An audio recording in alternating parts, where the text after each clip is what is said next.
सबको जय मसीह की, प्रेज द लॉर्ड। खुदा के मीठे मधुर मुबारक और जयवंत और जलाली नाम में मैं आप सबका वेलकम करता हूं। आप सबको जय मसीह की बोलता हूं और ये उम्मीद रखता हूं कल से आज तक सब अच्छे हैं, चंगे हैं, खुश हैं। और आज एक बार फिर ये मौका हमें खुदा ने दिया कि हम उसके नाम की उपासना कर सकें, उसके नाम की प्रशंसा कर सकें, एक साथ एक मन होके एकत्रित हो सकें, उसके नाम को ऊंचा उठा सकें। और आइए इस मीटिंग को स्टार्ट करते हैं। और मैं लिया से एमी से रिक्वेस्ट करूंगा कि मीटिंग स्टार्ट करें। सभी को जय मसीह की। मेरी आवाज आ रही है? आ रही है बेटा। आइए हम इस मीटिंग को स्टार्ट करते हैं। मैं आपके सामने कुछ पवित्र वचन में से कुछ पढ़ना चाहूंगी। भजन संहिता 121 जहाँ लिखा है, मैं अपनी आंखें पर्वत की ओर लगाऊंगा, मुझे सहायता कहाँ से मिलेगी। मुझे सहायता यहोवा की तरफ से मिलती है, जो आकाश और पृथ्वी का करता है। आमीन। अब अपन इस मीटिंग को आगे बढ़ाते हैं। मैं रिक्वेस्ट करूंगी नॉलेज भैया से कि वो हमें ओपन प्रेयर में लेके चले। Thank you. सबको प्रेज द लॉर्ड, जय मसीह की। प्रेज द लॉर्ड, जय मसीह की। Praise the Lord. आइए हम अपनी दुआ को चालू करते हैं। हम दुआ करें। थैंक यू जी बाबा, हमको संभाल के रखा जी बाबा, इस दुनिया में आगे अभी तक जिंदा रखा है तो जी बाबा, इसलिए आपका बहुत बहुत जी बाबा हम थैंक यू करते हैं जी बाबा। इस कोरोना से जब हमको हुआ था खुदा हम जी बाबा में बहुत से लोगों को हुआ, लेकिन जी बाबा बहुत से लोगों को ना हुआ जी बाबा। लेकिन जिन जिन को हुआ जी बाबा उनको ये विश्वास हुआ कि आप ही जिंदा खुदा हैं जी बाबा। जब आपने उनको ठीक करा, आपने उनकी जिंदगी में चमत्कार करा, उनको पता चलने पाया जी बाबा कि आप ही जिंदा खुदा जी बाबा। जी बाबा मैं आज स्टार्टिंग प्रेयर के लिए मतलब आज इस मीटिंग के लिए दुआ मांगता हूँ जी बाबा। जी बाबा जब गीत गाए जाए जी बाबा, वचन पढ़ा जाए जी बाबा, और बाकी चीजें हो जाए जी बाबा, उसी से आपको महिमा मिलने पाए, उससे आपको खुशी मिलने पाए जी बाबा। ये मेरा विश्वास है जी बाबा।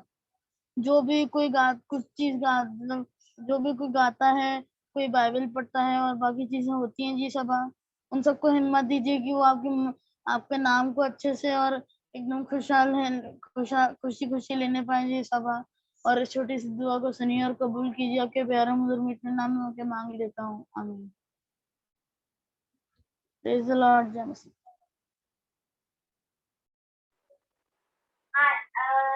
आइए हम इस मीटिंग को आगे बढ़ाते हैं। मैं रिक्वेस्ट करूंगी भाई नाना से और उनकी फैमिली से कि वो हमें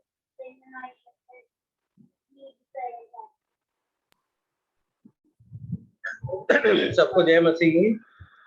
हम लोग प्रेज एंड वर्शिप में जाएंगे। मैं मिंटू भैया से रिक्वेस्ट करूंगा, जो गाने हैं जो हमने सेंड करे हैं आप उनको शेयर कर दें। हालांकि सबको आते पुराने गाने हैं चर्च के, और सब मिलके हम इन गानों को गाएंगे। आइए पहला हम गाना गाएंगे, जिंदगी में तुम पर जब हो सख्त तूफान। ठीक है, स्टार्ट। जिंदगी में तुम पर जब हो सख्त तूफान, अब जो तुम पर बेदिल है सब है नुकसान। गिनो सारी बरकत, गिनो नाम बनाम, और हैरान तुम होगे देखकर के काम। बरकत गिनो गिनो नाम बनाम, बरकत गिनो दे खुदा के काम। बरकत गिनो नाम बनाम, और हैरान तुम होगे देखकर अपने काम। फिकर का जब तुम पर होवे बहुत पूरी, और जब तुमको मालूम होवे सख्ती, गिनो बेहद बरकत सब होंगे दूर, और तुम गीते गाकर रहोगे मस्तूर। गिनो गिनो नाम बना बरकत गिनो दे खुदा के काम बरकत गिनो नाम बना और हैरान तुम होगे देखकर आपके काम औरों का जब देखते हो जमीन और ज़र तुमको है मसीह की दौलत सरासर गिनो बेहद बरकत कीमती बेबयान अज़ल क्या जलाली और जलील मकाम बरकत गिनो गिनो नाम बना बरकत गिनो दे खुदा के काम बरकत गिनो नाम बना और हैरान तुम होगे देखकर आपके काम सो इस जग में हर वक्त रखो याद सदा हिम्मत तुम न हारना सब पर है खुदा सारी बरकत गिनो है फरिश्ते का सफर पर वो देते हिम्मत का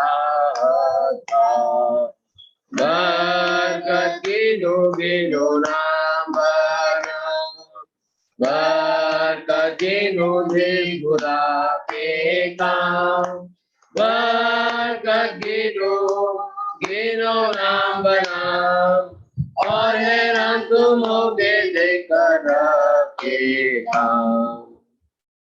एक गीत और हम अपनी हम 227 में गाएंगे। इनफैक्ट ये बहुत पुराना गीत है, हम लोग संडे स्कूल में सब जने गाते आए हैं और सबको आता होगा। मूंजी के कदमों पर चलना हम चाहते हैं, मूंजी के कदमों पर चलना हम चाहते पीछे मसीह के हमारा सुल्तान उसके नमूने पर बनना हम चाहते खुशी से गाते तकबीर तुझला क्या खुशनुमा है मूंजी के कदमों पर चलना चलते हैं मसरूर क्या खुशनुमा है मूंजी के कदमों पर चलना बीच आसमानी नूर आदि के ज़्यादा हम पास आना चाहते राह में आज़माइश करो या तकलीफ मूंजी की कुदरत पर रखते भरोसा खुशी से करते रोज़ उसकी तारीफ क्या खुशनुमा है मूंजी के कदमों पर चलना चलते हैं मसरूर क्या खुशनुमा है मूंजी के कदमों पर चलना बीच आसमानी नूर सबर और रहम प्यार वफादारी चलते मसीह फजल के लिए सिर्फ उसी को ताके खुशी से तय करते जहाँ का सफर क्या खुशनुमा है मूंजी के कदमों पर चलना चलते हैं मसरूर क्या खुशनुमा है मूंजी के कदमों पर चलना बीच आसमानी नूर मूंजी के कदमों पर चलना हम चाहते ऊपर चलता निखारी कहा देखेंगे शाम को हम रौनक पे जिस वक्त खुश होते रहेंगे उसके साथ क्या खुशनुमा है मूंजी के कदमों पर चलना चलते हैं मसरूर क्या खुशनुमा है मोदी के कांटों पर चलना, बीच आसमानी नूर। जय मसीह की सबको।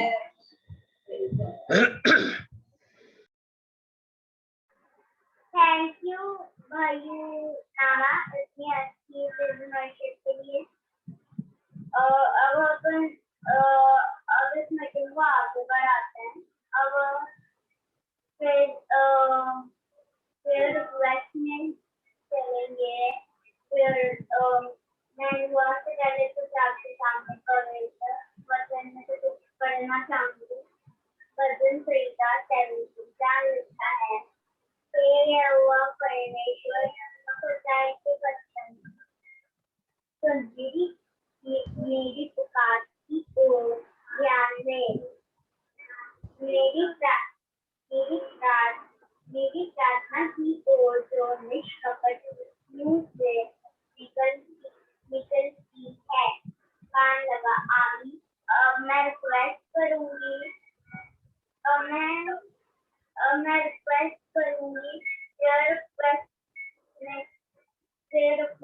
के लिए आशीष साहू से कि वो हमें रिक्वेस्ट में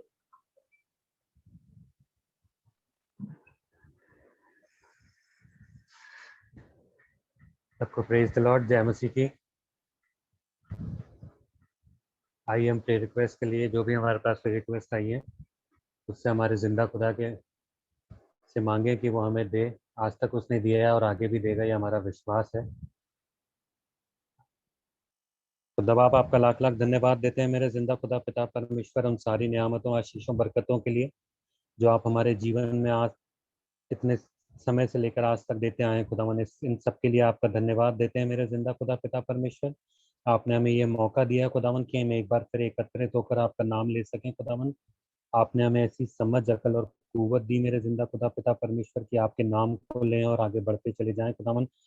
और हमें ये समझाया कि आपके नाम के आगे और आपके नाम से पहले और आपके नाम से ऊपर और कोई नाम नहीं मेरे खुदा। हम इसको लेंगे तो ही आगे बढ़ पाएंगे मेरे जिंदा खुदा पिता परमेश्वर। इस सच्चाई से आपने हमें वाकिफ कराया है, इसलिए आपका धन्यवाद देते हैं मेरे जिंदा खुदा पिता परमेश्वर। आपसे दुआ मांगते हैं हमारे उन प्रिय जनों के लिए मेरे जिंदा खुदा पिता परमेश्वर, जो हमारी एक फैमिली है मेरे जिंदा खुदा पिता परमेश्वर, हमारा एक परिवार है मेरे खुदावन, जो आपने हमें दुनियावी रिश्ते दिए हैं मेरे जिंदा खुदा पिता परमेश्वर। उन रिश्तों में से उन रिश्तेदारों की किन्हीं की तबीयत खराब है मेरे जिंदा खुदा पिता परमेश्वर, उन सब के लिए आपसे दुआ मांगता हूँ मेरे जिंदा खुदा पिता परमेश्वर। सबसे पहले मैं दुआ मांगता हूँ मिस्टर अनुराग ब्राल के लिए, हमारे निक्कू जीजा के लिए मेरे जिंदा खुदा पिता परमेश्वर। उनके जो आज कोविड वैक्सीन का सेकंड डोज लगा है मेरे जिंदा खुदा पिता परमेश्वर। हम इस बातों को जानते हैं मेरे जिंदा खुदा पिता परमेश्वर की ये सारी दुनियावी चीज़ें हैं खुदावन। इन सब से ऊपर आपका नाम है मेरे जिंदा खुदा पिता परमेश्वर। लेकिन दुनिया में रहते हैं, दुनियावी चीज़ें फॉलो करते हैं मेरे खुदावन, इसलिए आपसे दुआ मांगते हैं मेरे जिंदा खुदा पिता परमेश्वर। जो भी ये वायरस आया खुदावन, उसके बचाव के लिए जो भी वैक्सीन हम में से हर एक के लग रही हैं और आज निक्कू जीजा के लगी हैं खुदावन, आपसे दुआ मांगते हैं उनके शरीर के हर एक पार्ट को खुदावन, उनकी शरीर की हर एक मांसपेशी को खुदावन, उनके शरीर की हर एक प्रॉब्लम को, हर एक बुखार को, हर एक दर्द को मेरे जिंदा खुदा पिता परमेश्वर, वो आपका नाम लेते रहें और उन्हें एहसास भी ना हो कि उनके संग कुछ हुआ मेरे जिंदा खुदा पिता परमेश्वर। ना किसी तरह का बुखार उन्हें चढ़ने वाला हो, ना किसी तरह का बॉडी एक उनके शरीर में होने वाला हो खुदावन। वो आपके जब सुबह उठें मेरे जिंदा खुदा और रात को मीठी नींद सोएं खुदावन, और सुबह उठें तो आपके नाम का धन्यवाद दें मेरे जिंदा खुदा पिता परमेश्वर।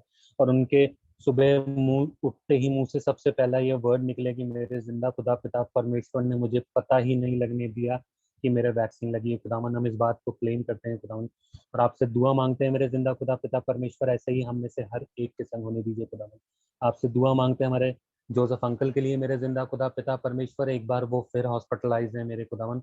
आपसे दुआ मांगते हैं खुदावन उनकी चंगाई के लिए खुदावन, उनके बिस्तर के चारों तरफ खुदावन अपने पाक फरिश्तों को भेजिए मेरे खुदावन की वो उनकी सेवा टहल करें, उनका हाथ पकड़े और उन्हें खड़ा कर दें मेरे जिंदा खुदा पिता परमेश्वर। और हर एक उस जन के लिए जो उनके आसपास रहता है मेरे खुदावन, उनके संग हॉस्पिटल में उनके पास रहता है खुदावन, उन्हें संभालिए, उन्हें किसी तरह की कोई परेशानी ना आने वाली हो मेरे जिंदा खुदा पिता परमेश्वर।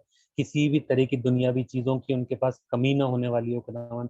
उनके खत्तों को इतना भर दीजिए मेरे जिंदा खुदा पिता परमेश्वर की उन्हें देखने वाले, उनकी चंगाई को देखने वाले और उनके आसपास जो भी लोग हों वो जब वो खड़े हों तो उनकी इस बात की गवाही दें कि इन्हें इनके जिंदा खुदा ने खड़ा कर दिया। मेरे जिंदा खुदा पिता परमेश्वर आपसे दुआ मांगते हैं नेहा के लिए मेरे खुदावन, आपने उसके जीवन में काम करा है मेरे खुदावन, वो एक कदम आपने और आगे बढ़ी खुदावन, हमने पिछले दिनों में देखा खुदावन।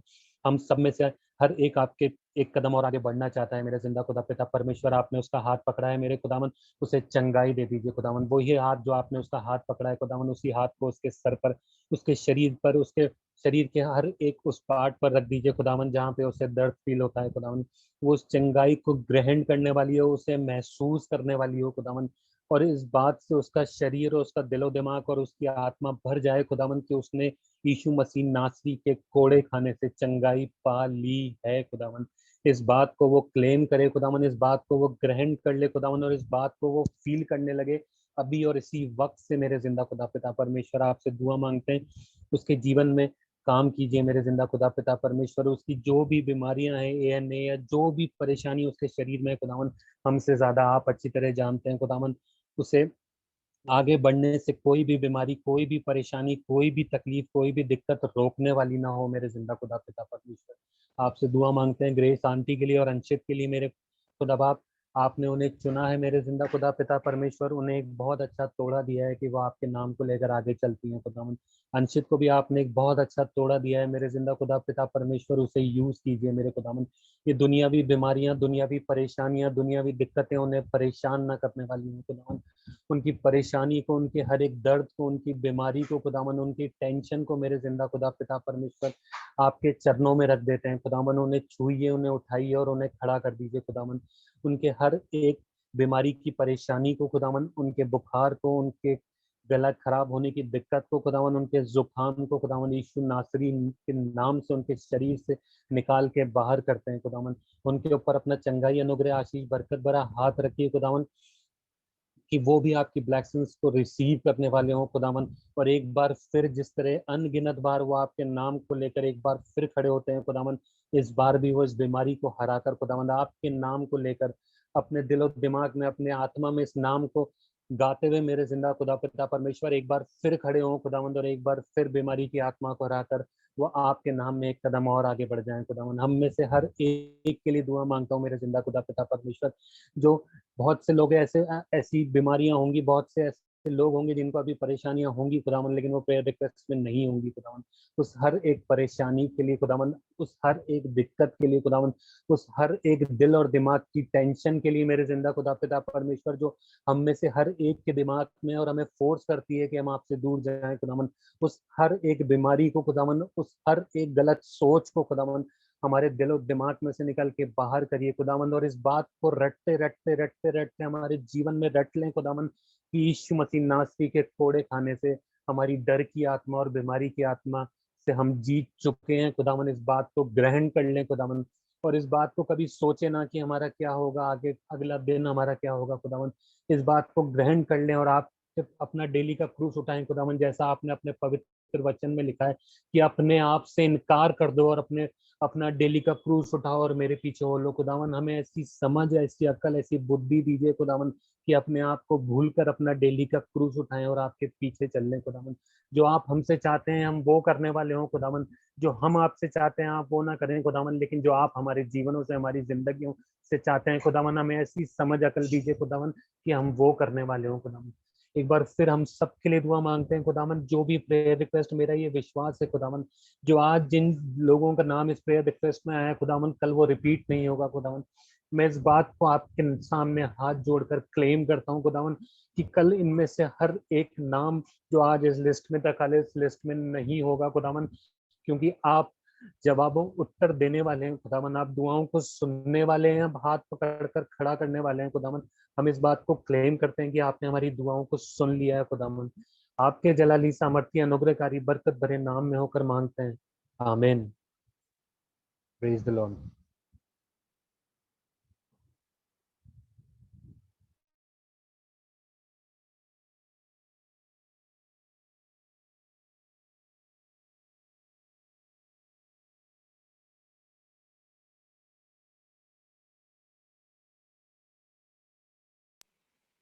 लिया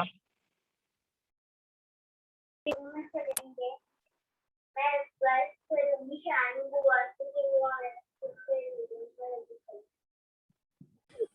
जय मसीह की।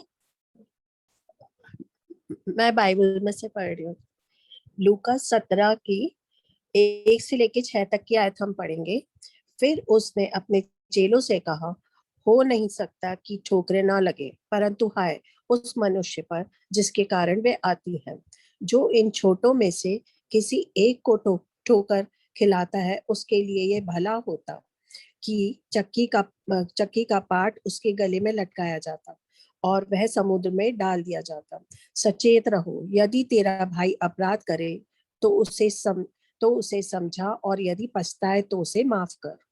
यदि दिन भर में वह 7 बार तेरा अपराध करे और 7 बार तेरे पास फिर आकर कहे कि मैं पछताता हूँ, तो उसे क्षमा कर। तब प्रेरितों ने प्रभु से कहा, हमारा विश्वास बढ़ा।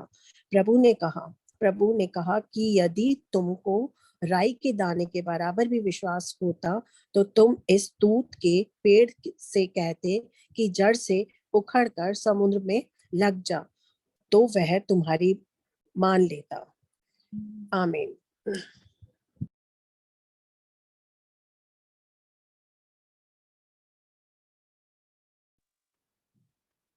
थैंक यू इतनी अच्छी रीजन के लिए जागरूक हुआ। अब मैं रिक्वेस्ट करूंगी, अब अपन आगे बढ़ते हैं वर्ड ऑफ कॉल में। मैं रिक्वेस्ट करूंगी वर्ड ऑफ कॉल के पापा से कि वो उन्हें वर्ड ऑफ कॉल।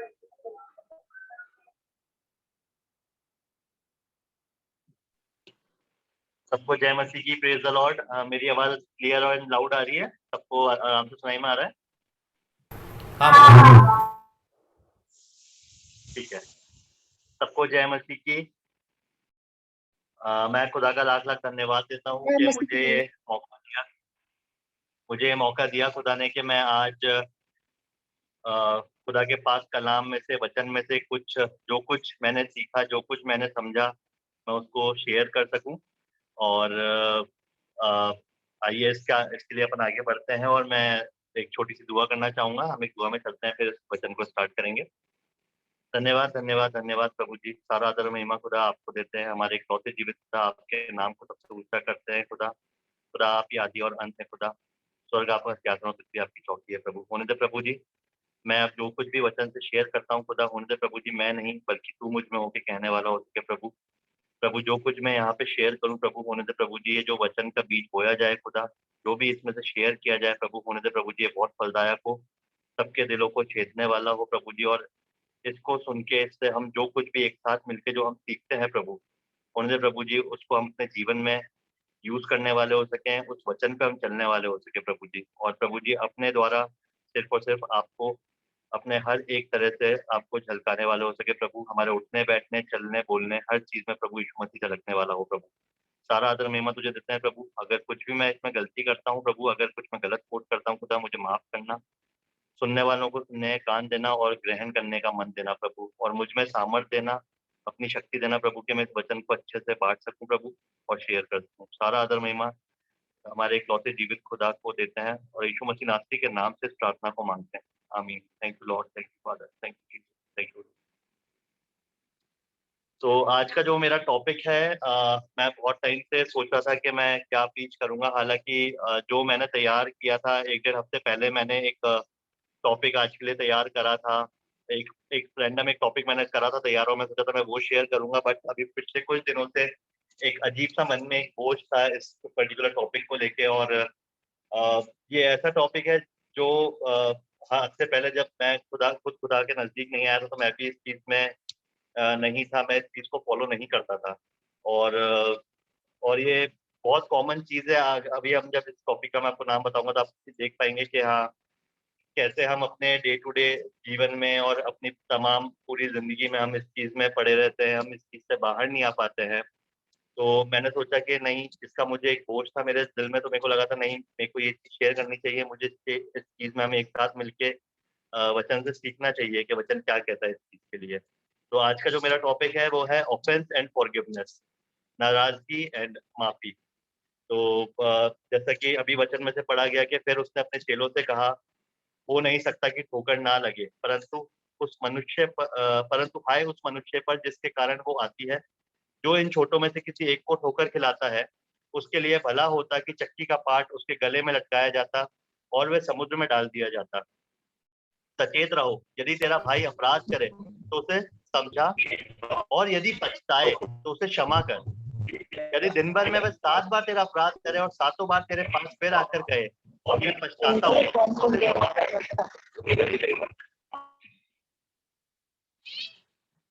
चल मोनी कंटिन्यू।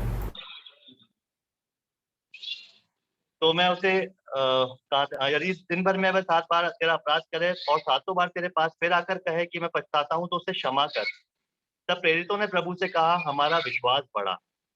प्रभु ने कहा, यदि तुमको राई के दाने के बराबर भी विश्वास होता तो तुम इस तूत के पेड़ से कहते कि जड़ से उखड़कर समुद्र में लग जा, तो वह तुम्हारी मान लेता। तो यहाँ पे हमने देखा कि जो प्रेरित थे, जो प्रभु के, जो यीशु मसीह के जो डिसाइपल्स थे, उन्होंने ये सब सुना और जो यहाँ ऊपर ठोकर की बात देखी हमने, तो ऐसा नहीं है कि हमें ठेस नहीं लगती, हमारे दिल को आए दिन ठेस लगती है, छोटी छोटी चीजों से, किसी इंसान से, किसी के कुछ कहने से हमें ठेस लगती रहती है। तो जब उन्होंने इस चीज के बारे में बात करी, यीशु मसीह ने अपने चेलों से, उन्होंने जब क्षमा की बात करी कि तू अपने भाई को क्षमा कर, या फॉर दैट मैटर किसी भी इंसान को क्षमा कर, तो उनके डिसाइपल्स ने बोला कि तू हमारा विश्वास बढ़ा। आज से पहले अगर हम देखें कि जब यीशु मसीह पानी पे चले, या जब उन्होंने लाजर को जिंदा किया, जब उन्होंने कोड़ियों को चला दिया, या अंधों को आंखें दी, या लंगड़ों को चलाई, जितने उन्होंने मिरेकल्स करे, हमने इतने बड़े बड़े मिरेकल्स देखे।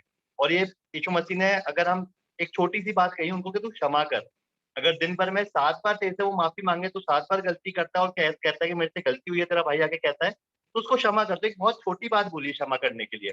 बट आज से पहले उनके चेलों ने इतने सारे मिरेकल्स देखे पूरे जीवन में, बट उनके चेलों ने एक बार भी नहीं बोला कि हमारे विश्वास को बढ़ा। बट अभी इन्होंने क्यों, ये जब उन्होंने, यीशु मसीह ने अपने डिसाइपल्स से शेयर करा, तब एकदम से चेलों को क्या हुआ, उन्होंने ऐसा क्यों कहा कि हमारे विश्वास को बढ़ा? ऐसी क्या बात थी, इतनी छोटी सी बात की, क्षमा ही तो करना है, किसी को माफी तो देनी है, फिर विश्वास को बढ़ाने के लिए क्यों कहा? तो हम देखें, हम एक चीज देखते हैं कि जब यीशु मसीह ने एक टाइम पे बाइबल में पढ़ते हैं कि जब 5,000 लोगों को 2 रोटी और 5 मछलियों से खाना खिला दिया था, वो भी एक बहुत बड़ा मिरेकल था, तब भी उनके चेलों ने इस चीज को नहीं कहा था। बट आज क्यों कह रहे हैं कि हमारे विश्वास को बढ़ा? इस चीज को सुन के भी कह रहे हैं, क्योंकि जहां तक मेरा मानना है और जहां तक मैं समझता हूँ, ये सारे मिरेकल्स जो हैं, जो भी इन्होंने मिरेकल्स करे, ये सब मिरेकल से ज्यादा डिफिकल्ट था किसी को माफ करना। क्योंकि आज हम देखें, हमारे जीवन में भी यही होता है कि हम सब कुछ कर लेते हैं, हम वचन भी बांटते हैं, हम वर्शिप भी कर लेते हैं खुदा की, हम अपना 10वां अंश चर्च में भी देते हैं, हम बीमारों के लिए दुआ भी कर लेते हैं, और दूसरे लोगों के लिए, दूसरों की परेशानियों के लिए, हर चीज के लिए दुआ करते हैं। बट फिर भी हम किसी को माफ करने की जब बात आती है, तो हम किसी को माफ नहीं कर पाते हैं, वो हमारे लिए बहुत डिफिकल्ट होता है। हम एक ग्रज, एक रंजिश, कोई भी चीज, नाराजगी हम अपने दिल में लेके बैठ रहते हैं, उस इंसान से बात नहीं करते हैं। तो मेरा ये मानना है कि ये चीज, इन सब चीजों से, जितने उन्होंने मिरेकल्स उन्होंने देखे थे, हाँ, ये बहुत डिफिकल्ट चीज है किसी को माफ करना। हमारे लिए बोलने में बहुत आसान है कि हम इसको माफ कर दो, या मैंने इसको माफ कर दिया, बट क्या हम सही में उसको माफ कर पाते हैं, या हम उन चीजों पे सही में फॉलो करते हैं उन चीज को?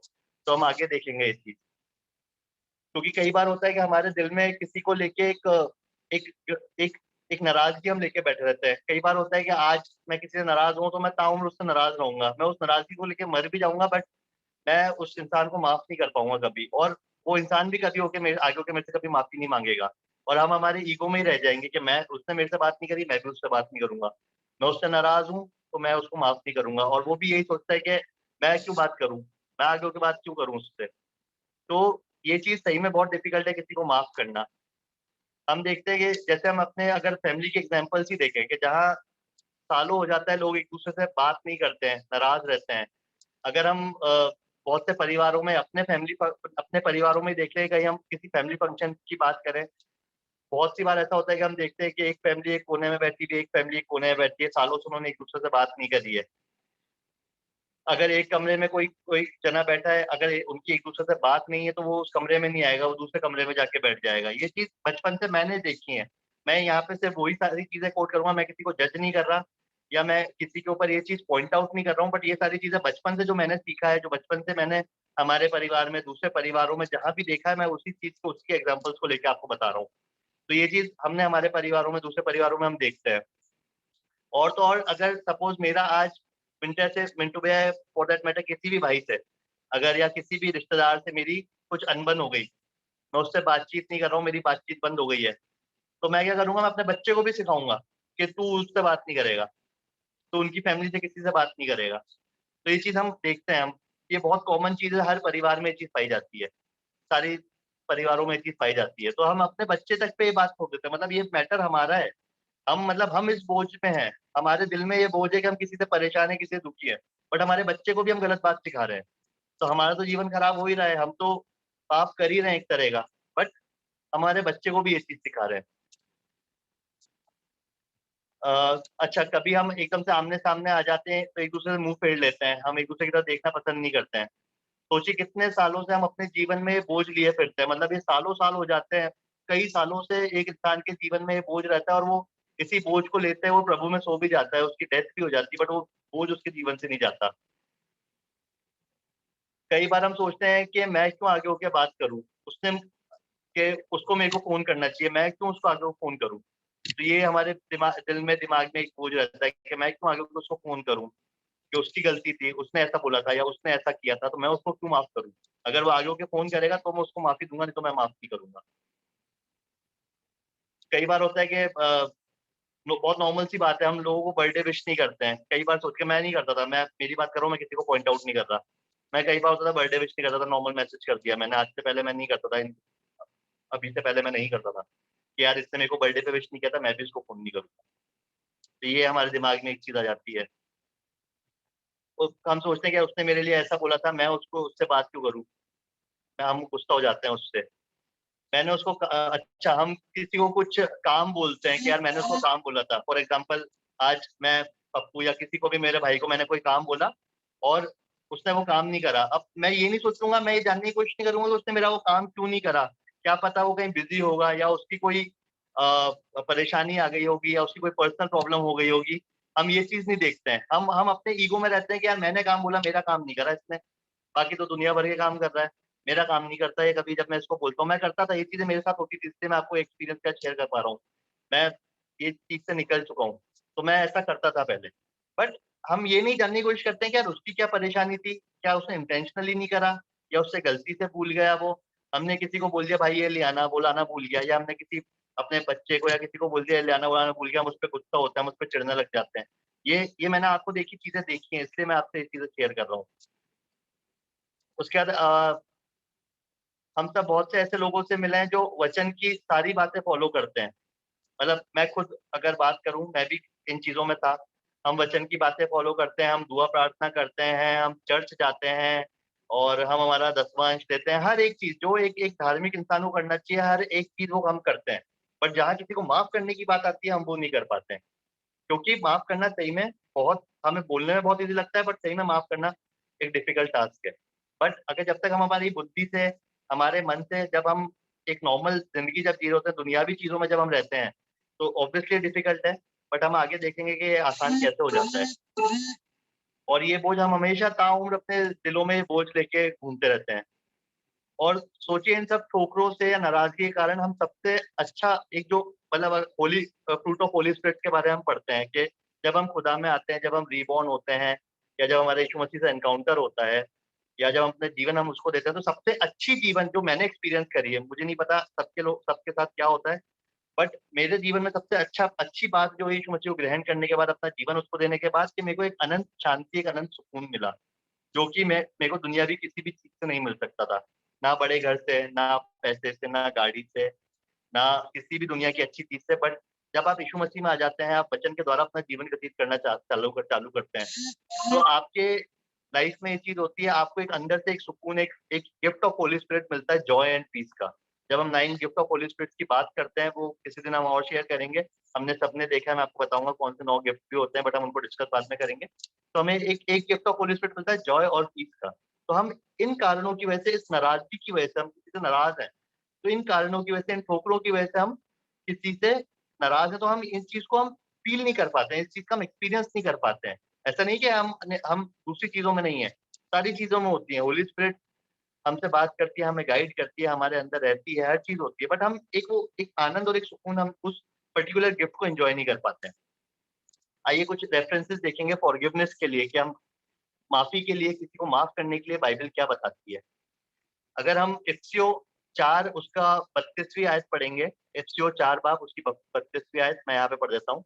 एक दूसरे पर कृपालु और करुणामय हो, और जैसे परमेश्वर ने मसीह में तुम्हारे अपराध क्षमा किए, वैसे ही तुम एक दूसरे के अपराध क्षमा करो। तो यहाँ पे ये लिखा है कि परमेश्वर ने अगर जब जब परमेश्वर हमारा अपराध क्षमा कर सकता है, तो हम किसी के अपराध क्यों नहीं क्षमा कर सकते।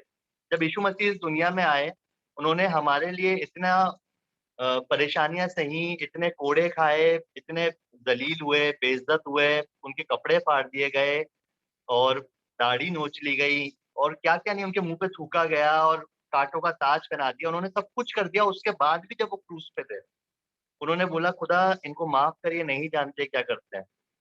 और हम इंसान, हालांकि हम इंसान हैं, बट उत्पत्ति बोलती है कि जब ये दुनिया बनाई गई और जब आदम और हवा को बनाया गया, तो जब आदम को बनाया तो वचन में लिखा है कि आदम को परमेश्वर ने अपने स्वरूप में बनाया। तो जो चीजें यीशु मसीह ने करी थी, वो चीजें हमें करनी है, हमें वही चीजें फॉलो करनी है। तो एक उसमें से एक ये चीज थी कि हमें लोगों को माफ करना सीखना चाहिए, हमें माफ करना आना चाहिए। क्योंकि अगर एक नॉर्मल वे में बात करूँ, अगर बिब्लिकल वे में बात नहीं करूँ, नॉर्मल बात भी बताऊँ आपको, तो मेरा ये मानना है कि अगर आप किसी को माफ करते हो, तो आप उसके लिए उसको माफ मत करो, आप खुद के लिए माफ करो। क्योंकि जब तक आप उसको माफ नहीं करोगे, आप उसका बोझ अपने दिल में लिए बैठे रहोगे। और ये चीज हम आगे देखेंगे, वो बोझ कैसे आप उस चीज को दिल में लिए बैठे रहते हो। हम एक मरकुस में से 11 बाब उसकी 24 और 25वीं आयत और 26वीं आयत पढ़ेंगे। सबसे पहले मैं 24वीं आयत पढ़ूंगा। इसलिए मैं तुमसे कहता हूँ कि जो कुछ तुम प्रार्थना करके मांगो, तो प्रतीति कर लो कि तुम्हें मिल गया और तुम्हारे लिए हो जाएगा। और जब 25 और 26 आयत हम पहले पढ़ेंगे। और जब कभी तुम खड़े हुए प्रार्थना करते हो, तो यदि तुम्हारे मन में किसी के प्रति कुछ विरोध हो, तो क्षमा करो, इसलिए कि तुम्हारा स्वर्गीय पिता भी तुम्हारे अपराध क्षमा करे। और यदि तुम क्षमा ना करो, तो तुम्हारा पिता भी जो स्वर्ग में है तुम्हारा अपराध क्षमा नहीं करेगा। ये तो हमने 25-26वीं आयत पढ़ी, बट इससे पहले 24वीं आयत क्या कहती है, वो इसी से लिंक है। इसलिए मैं तुमसे कहता हूँ कि जो कुछ तुम प्रार्थना करके मांगो, तो प्रतीति कर लो कि तुम्हें मिल गया और तुम्हारे लिए हो जाएगा।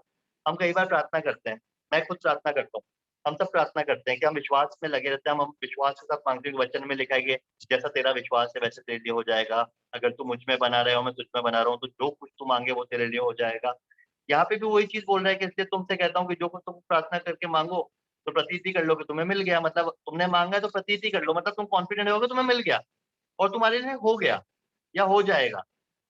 यीशु मसीह ने डिक्लेयर कर दिया, बट उसका एक कंडीशन रखती है कि और जब कभी तुम खड़े हुए प्रार्थना करके करते हो, तो यदि तुम्हारे मन में किसी के प्रति कुछ विरोध हो, तो सबसे पहले हम प्रार्थना तो करते हैं, हम विश्वास से हर चीज मांग रहे हैं, बट उससे पहले हमें क्या करना है, हमें अगर हमें हमारे मन में किसी के लिए विरोध है, तो हमें उसको क्षमा करना है।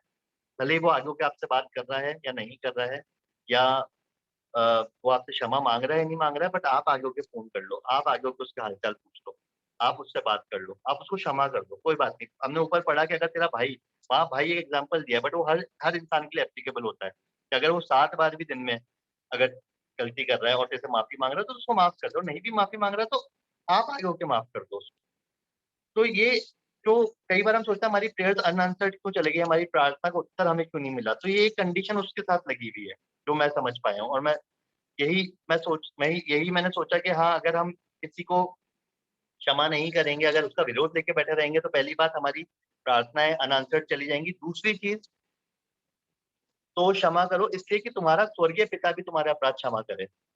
हम क्यों क्षमा करें? क्योंकि हमारे स्वर्गीय पिता ने क्षमा करा है, इसलिए हम क्षमा करें। अगर हम किसी और वजह से नहीं कर पाते हैं, हम किसी को क्षमा नहीं कर पा रहे हैं, तो हम एक बार ये सोचते हैं कि यार हमारे पिता परमेश्वर भी तो हमारे सारे पाप क्षमा करता है।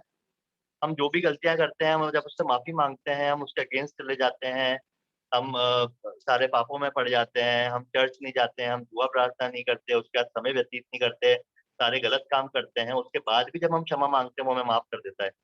तो जब हमें माफ कर सकता है, तो हम किसी को माफ क्यों नहीं कर सकते। फिर उसके आगे हम एक और वर्स देखेंगे जो है मत्ती 6 बाब उसकी 14 और 15वीं आयत। यहाँ लिखा है, इसलिए यदि तुम मनुष्य के अपराध क्षमा करोगे, तो तुम्हारे स्वर्गीय पिता भी तुम्हें क्षमा करेगा। और यदि तुम मनुष्यों के अपराध क्षमा ना करोगे, तो तुम्हारा पिता भी तुम्हारे अपराध क्षमा ना करेगा। वही बात वापस एक बार रिपीट हुई है कि हमें मनुष्यों के अपराध क्षमा करने पड़ेंगे, तभी जो स्वर्गीय पिता है हमारे अपराध क्षमा करेगा। बिना माफी के, बिना हम किसी को माफ करें, हमारे अपराध क्षमा नहीं हो सकते हैं। ये चीज साफ वचन में लिखा हुआ है। अगर आप चाहते हैं कि आपके पाप क्षमा हो, आपके अपराध क्षमा हो, तो हमें भी ये माफी वाला दिल, हम माफी वाला हृदय हमें हमारे अंदर उत्पन्न करना पड़ेगा और लोगों को माफ करना पड़ेगा। एक रेफरेंस और देखेंगे, मत्ती 18 उसके 21 और 22 आए, जहाँ पे यीशु मसीह एक इम्पोर्टेंस बता रहे हैं क्षमा करने की। जहाँ लिखा है, तब पतरस ने पास आकर उससे कहा, हे प्रभु, यदि मेरा भाई अपराध करता रहे तो मैं कितनी बार उसे क्षमा करूं? क्या 7 बार तक? क्योंकि यीशु मसीह ने पहले ये चीज बोली है, लूका में मतलब वापस बोली थी कि 7 बार तक। तो वो पूछता है क्या 7 बार तक? तो वो बोलता है कि नहीं। यीशु ने उससे कहा, मैं तुझसे ये नहीं कहता कि 7 बार तक, वरन 7 बार के 70 गुना तक। तो 7 बार के 70 गुना हम इसको कैलकुलेट करके देख सकते हैं। वो एक नॉर्मल एक एग्जाम्पल दिया है, बट वो एक इन्फिनिटी के लिए बोला है कि जितनी बार तू क्षमा कर सकता है उतनी बार क्षमा कर, हर बार क्षमा कर। क्योंकि यहाँ पे यीशु मसीह जो है वो कैलकुलेटिव वे में नहीं बोल रहे हैं, वो एक बात बता रहे हैं, एक एग्जाम्पल दे रहे हैं कि तू जितनी बार क्षमा कर सकता है उतनी बार क्षमा कर। किसी के भी, वो तेरे भाई के हों, तेरे रिश्तेदार के हों, तेरे मौसी, बुआ, फूफा, बहन या कोई भी हो जिससे जिससे तेरे को नाराजगी है, किसी बात से अगर तू उससे नाराज है तो उसको क्षमा कर। तो यहाँ पे यीशु मसीह ने बताया है कि कितना ज्यादा उन्होंने एम्फेसाइज करा है, एक इम्पोर्टेंस बताई है फॉरगिविंग की। इसके आगे हम एक और रेफरेंस देखेंगे, जहाँ पे कुलूसियो 3:13 पे जहाँ लिखा है, और यदि किसी को किसी पर दोष देने का कोई कारण हो तो एक दूसरे की सह लो और एक दूसरे के अपराध क्षमा करो। जो प्रभु ने तुम्हारे अपराध क्षमा किए वैसे ही तुम भी करो। यहाँ पे यीशु मसीह क्या कह रहे हैं, यहाँ पे वचन क्या कह रहा है कि जो भी दोष, अगर तुम्हारे पास कोई कारण है या किसी को किसी पे दोष लगा करने का कारण है, तो आप दोष मत लगाओ, आप उसको सह लो। क्या हम सह पाते हैं? मैं मेरी बात करूं, मैं भी नहीं सह पाता, बहुत बार मैं नहीं सह पाता, बट मैं पूरी कोशिश करता हूँ कि हाँ, मैं उस चीज को सह लूं और उस चीज को एक आर्ग्यूमेंट में नहीं ले जाऊं, या उस बात को मैं बढ़ाऊं नहीं, उस बात को वहीं खत्म कर दूं। तो ये चीज हमें सह लेनी चाहिए। कोई बात नहीं, अगर किसी ने आपको कुछ कहा है, आप सह लो, नॉर्मल हो जाओ। अगर आप रिएक्ट करोगे, फिर वो कुछ बोलेगा, आप कुछ बोलोगे, और बात का बतंगड़ बढ़ेगा, लड़ाई बढ़ेगी। तो उससे अच्छा है कि आप उस चीज को सह लो और उस चीज को वहां खत्म कर दो, और आप अपनी तरफ से नॉर्मल रह के अच्छे से रिस्पॉन्स करो, आप जैसा, क्योंकि वचन ये भी सिखाता है कि जैसा तू चाहता है कि लोग तेरे साथ करें, वैसा ही तू उनके साथ कर। तो अगर आप अच्छा बिहेव करोगे सामने वाले के साथ, आप अच्छे से रहोगे, भले ही वो नहीं रह रहा है, एक बार नहीं रहेगा, 2 बार नहीं रहेगा, आपसे ढंग से बात नहीं करता, आपको देख के उसका मुंह खुल जाता है, गुस्सा आ जाता है, जो भी रीजन है हम नहीं जानते, बट अगर आप अच्छे से बिहेव कर रहे हो उसके साथ, क्योंकि वचन कहता है जैसा तू चाहता है कि लोग तेरे साथ करें वैसा तू करे। मेरे को रेफरेंस नहीं पता, बट वचन में लिखी है चीज। तो आप अच्छा, आप अपनी तरफ से 100% दो, आप अपनी तरफ से अच्छा बिहेव करो। एक टाइम आएगा जब वो इंसान देखेगा कि यार ये तो मेरे से हमेशा अच्छे से बात करता है, मैं इसको कैसा भी रिस्पॉन्स दूं, मैं कैसी भी बदतमीजी से इससे बात करूं, कैसी भी गंदी तरह से बात करूं, ये तो मेरे से हमेशा अच्छे से बात करता है, तो वो उसका दिल परिवर्तन होना चालू होगा और वो अपने आप एक एक अच्छे तरीके से आपसे बात करने लग जाएगा। एक और जगह हम देखेंगे, याकूब 5 उसकी 16वीं आयत, जहाँ पे लिखा है, इसलिए तुम आपस में एक दूसरे के सामने अपने अपने पापों को मान लो और एक दूसरे के लिए प्रार्थना करो जिससे चंगे हो जाओ। धर्मी जन की प्रार्थना के प्रभाव से बहुत कुछ हो सकता है। अगर हम इसके ऊपर की आयतें पढ़ेंगे, जहाँ पे लिखा है कि अगर कोई बीमार है तो कलीसिया के प्राचीनों को बुलाया जाए, वो उनके ऊपर तेल लगाएं, और अगर वो विश्वास, और जब वो प्रार्थना करेंगे और विश्वास की प्रार्थना के द्वारा रोगी चंगा हो जाएगा, उसके सारे पाप भी क्षमा हो जाएंगे। तो उसके नीचे की आयत है ये, उसकी आगे की आयत है जहाँ लिखा है, इसलिए तुम आपस में एक दूसरे के सामने अपने अपने पापों को मान लो और एक दूसरे के लिए प्रार्थना करो जिससे चंगे हो जाओ। ये हिंदी में लगा है। इसी को मैं इंग्लिश में अगर पढ़ूं तो वहां लिखा है, therefore confess your sins to one another and pray for one another that you may be healed. यहाँ लिखा है that you may be healed, मतलब और कोई चंगा नहीं होगा। आप में जो कमियां हैं, आपकी जो बीमारियां हैं, आप कई बार प्रार्थना करते हो, हम कई बार अपनी हीलिंग के लिए प्रार्थना करते हैं। हम बोलते हैं, खुदा मेरी ये बीमारी है, मुझे प्लीज चंगा कर दे। वचन में लिखा है कि मुझे कोड़े खाने से मैं चंगा हुआ हूँ। विश्वास की बात हर जगह कही गई है कि अगर तू विश्वास से मांगेगा तो हो जाएगा। सारी चीजें हमने अभी डिस्कस करी। तो हम इस चीज को दुआ करते रहते हैं, हम सालों साल दुआ करते हैं, फिर भी हमें चंगाई नहीं मिलती है। तो वो चंगाई क्यों नहीं मिल पाती है? उसका वन ऑफ द रीजन यही है, क्योंकि यहाँ यही लिखा है कि एक दूसरे के लिए प्रार्थना करो जिससे चंगे हो जाओ। धर्मी जन की प्रार्थना के प्रभाव से बहुत बहुत हो सकता है। तो कई बार हमारी हीलिंग जो हम कई बार जब हील नहीं हो पाते हैं, हमारे अंदर कोई बीमारी है, हम उससे ऊपर नहीं आ पाते हैं, या अपनी कमी घटियों से ऊपर नहीं आ पाते हैं, तो उसका एक रीजन ये भी है कि हम किसी को क्षमा नहीं कर पाते हैं। हमें ये देखना चाहिए, हमें जांचना चाहिए हमारे जीवन में कि ऐसा कोई इंसान तो नहीं है जिससे हम नाराज हैं, क्योंकि बाइबल हमें नहीं सिखाती। बाइबल हमें यही सिखाती है कि तो अपने पड़ोसी से भी अपने समान प्रेम कर। तो अगर जब बाइबल जब ये कहती है अपने पड़ोसी से भी प्रेम कर, तो हम तो हमारे रिश्तेदारों से भी पूरा वैसा प्रेम नहीं कर पाते हैं। हम अपने रिश्तेदारों से भी अपनी तरफ से 100% देने में रह जाते हैं। तो बाइबल तो पड़ोसी तक के लिए बोलती है। तो ये एक रीजन है जो हमने पढ़ा। उसके आगे हमने जब ऊपर पढ़ा था कि ठोकर यीशु मसीह कह रहे हैं ठोकर खिलाने वाले पे हाय। यहाँ पे जैसे लिखा है, फिर उसने अपने चेलों से कहा, हो नहीं सकता कि ठोकर ना लगे, परंतु हाय उस मनुष्य पर जिसके कारण वो आती है। जो इन छोटों में से किसी एक को ठोकर खिलाता है, उसके लिए यह भला होता कि चक्की का पाट उसके गले में लटकाया जाता और वह समुद्र में डाल दिया जाता। कई बार क्या होता है कि आज मेरी किसी से नहीं बनती, सपोज आज मेरी आशीष वैसे नहीं बनती फॉर एग्जाम्पल, और मैं उनसे बिल्कुल बात नहीं करता, मेरी बातचीत बिल्कुल बंद हो चुकी है, हम दोनों में कोई मनमुटाव हो गया, कोई हमारा आर्ग्यूमेंट हो गया और मैंने उनसे बात करनी बंद कर दी। अब क्या होगा, अब जब भी मैं मिंटू भैया से, पापा से, पप्पू से, किसी से भी बात करूंगा, अपने किसी भाई या किसी रिश्तेदार से मैं हमेशा उनकी बुराई करूंगा। मैं उनके लिए बस अच्छा बोलूंगा ही नहीं, क्योंकि अगर मैं उनसे नाराज हूँ तो मैं उनके लिए अच्छा कह ही नहीं सकता। मैं उनकी बुराइयां करता रहूंगा, जिससे भी मिलूंगा मैं हर जगह उनकी बुराई करूंगा। ठीक है। और क्या एक्सपेक्ट करूंगा कि मैं जिससे बात कर रहा हूँ ना, ये मतलब ये मेरा पर्सनल एक्सपीरियंस है, क्योंकि ये मैं करता था। ये मैं करता था, इसलिए आपको बता रहा हूँ, ये मैंने मेरे जीवन में बहुत करा है। तो मैं जिससे नाराज हूँ मैं उसकी बुराई करने लग जाऊंगा, या मैंने किसी को कुछ काम बोला, उसने मेरा काम नहीं करा, या मैं किसी से कुछ एक्सपेक्ट कर रहा हूँ और उसने नहीं करा, तो मैं दुनिया भर में गा दूंगा उसके बारे में। और क्या एक्सपेक्ट करूंगा, जिससे मैं बोल रहा हूँ वो भी यही चीज करे, वो भी उसको घृणा करने लग जाए, उसके मन में भी उसके लिए मनमुटाव आ जाए, और मैं ये चीज करता रहूंगा। फिर एक टाइम क्या होगा, एक टाइम ऐसा आएगा कि कई बार ऐसा हो जाएगा कि मैं जिससे बोल रहा हूँ वो भी उसको हेट करने लग जाएगा, जहां उसको मिलेगा वो भी उसको उससे नजरें चुराने लग जाएगा। क्योंकि अगर मैं उसको कंटिन्यू चीज बोलता रहूंगा तो हो सकता है वो मेरे इन्फ्लुएंस में आ जाए और वो ये चीज वो भी करने लग जाए। तो इसलिए यहाँ पे ये कहा है कि वचन, इसलिए यहाँ पे ये कह रहा है कि परंतु हाय उस मनुष्य पर जिसके कारण वो आती है। फिर उसने अपने दिलों से कहा, हो नहीं सकता कि ठोकरें ना आए, परंतु हाय उस मनुष्य पर जिसके कारण आती है। तो किसके कारण आ रही, मेरे कारण वो ठोकरें आ रही थी। ठीक है। और मेरे पे यीशु मसीह बोलेंगे मेरे पे हाय, और मुझे उन्होंने क्या सजा दी है कि चक्की का पार्ट उसके गले में लटकाया जाता है और वो समुद्र में डाल दिया जाता। सोचिए कितनी भयानक सजा मुझे मिली है। तो हमें ऐसा इंसान नहीं बनना है, हमें इन चीजों से दूर होना है। ये चीजें मैंने over the period of time सीखी, खुदा में आने के बाद मैंने अपने आप को परखा, अपने आप को जांचा। मैं किसी और को नहीं कंपेयर करूंगा, मैं किसी और को पॉइंट आउट नहीं करूंगा, बट मैं अपने जीवन से ये चीजें, ये मेरा एक्सपीरियंस है इसलिए मैं बोल पा रहा हूँ। तो हमें ऐसा मनुष्य नहीं बनना है, हमें लोगों को क्षमा करना है, उनके गिले शिकवे अपने दिल में लेके नहीं बैठने हैं। क्योंकि अच्छा, हम आगे देखेंगे, अगर हम किसी से नाराज हो जाते हैं, हम किसी से नाराज होते हैं, तो उसके क्या परिणाम होते हैं, मतलब उसके क्या कॉन्सिक्वेंसेज होते हैं। हम हमेशा बोझ में रहेंगे, हमारे दिल में एक एक बोझ हमेशा रहेगा उस इंसान के लिए। अगर अच्छा हम बोझ में रहेगा, तो सपोज आज हम 4 जने बैठे हैं, ठीक है, अब अगर उस बंदे की बात होगी तो मैं चुप हो जाऊंगा, मैं इन बातों में इन्वॉल्व नहीं होऊंगा, मैं उसकी जहाँ बात सुनूंगा, मैं वापस अपने वही पुराने उसमें चला जाऊंगा, मैं उसके बारे में वही गंदा गंदा सोचने लग जाऊंगा, और जो भी उसने मेरे साथ किया था मेरे को वो याद आने लग जाएगा। ठीक है। मैं कहीं कोई फोटो देख ली, या कहीं भी किसी भी तरह से जहां से मैं उसको, उस बंदे के पास उस बंदे की मेमोरी मेरे पास आएगी, मैं हमेशा ऐसे ही रिएक्ट करूंगा। वो बोझ जो मेरे दिल में है वो बोझ उत्पन्न होता रहेगा।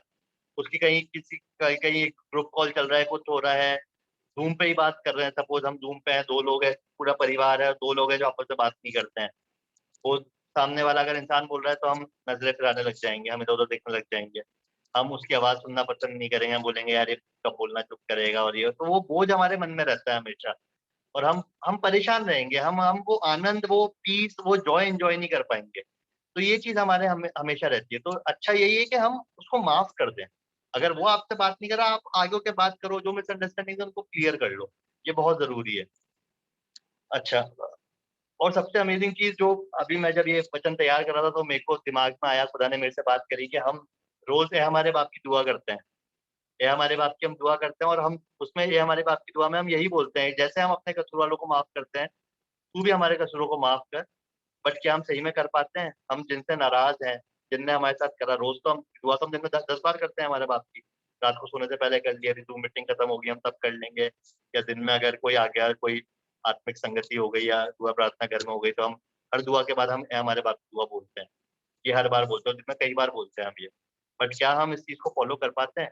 अगर हम उस दुआ को अपने दुआ में बोल रहे हैं कि जैसे हम अपने कसूर वालों को माफ करते हैं तू भी हमारे कसूर वालों को माफ कर, तो क्या हम सही में अपने कसूर वालों को माफ कर रहे हैं? हम अपने कसूर वालों को माफ कर पाते हैं? तो अगर जब हम अपने कसूर वालों को माफ ही नहीं करते हैं, वो वचन में लिखा है कि जैसे तू हम अपने कसूर वालों को माफ करते हैं तू भी हमारे कसूरों को माफ कर। ये चीज वचन में लिखी है, ये मैं नहीं कह रहा। तो जब अगर वचन में नहीं, हाँ वचन में साफ लिखा है कि जब हम अपने कसूर वालों को ही माफ नहीं कर पा रहे हैं, तो आप कैसे एक्सपेक्ट कर सकते हो कि हमारा इकलौता जीवित खुदा आपके पापों को क्षमा कर देगा, या मेरे पापों को क्षमा कर देगा, या हम सबके पापों को क्षमा कर देगा? ये बहुत छोटी चीज है, बहुत छोटी चीज है। इसलिए मैं आपको बार बार बोल रहा हूँ, जब ऊपर हमने देखा कि इतने बड़े बड़े मिरेकल्स उनके डिसाइपल्स ने देख लिए, सारे मिरेकल्स देख लिए, यीशु मसीह पानी पे चल दिया, मुर्दे को जिला दिया, सारी चीजें कर दी। डिसाइपल्स ने एक जगह भी नहीं कहा कि मेरे हमारे विश्वास को बढ़ा।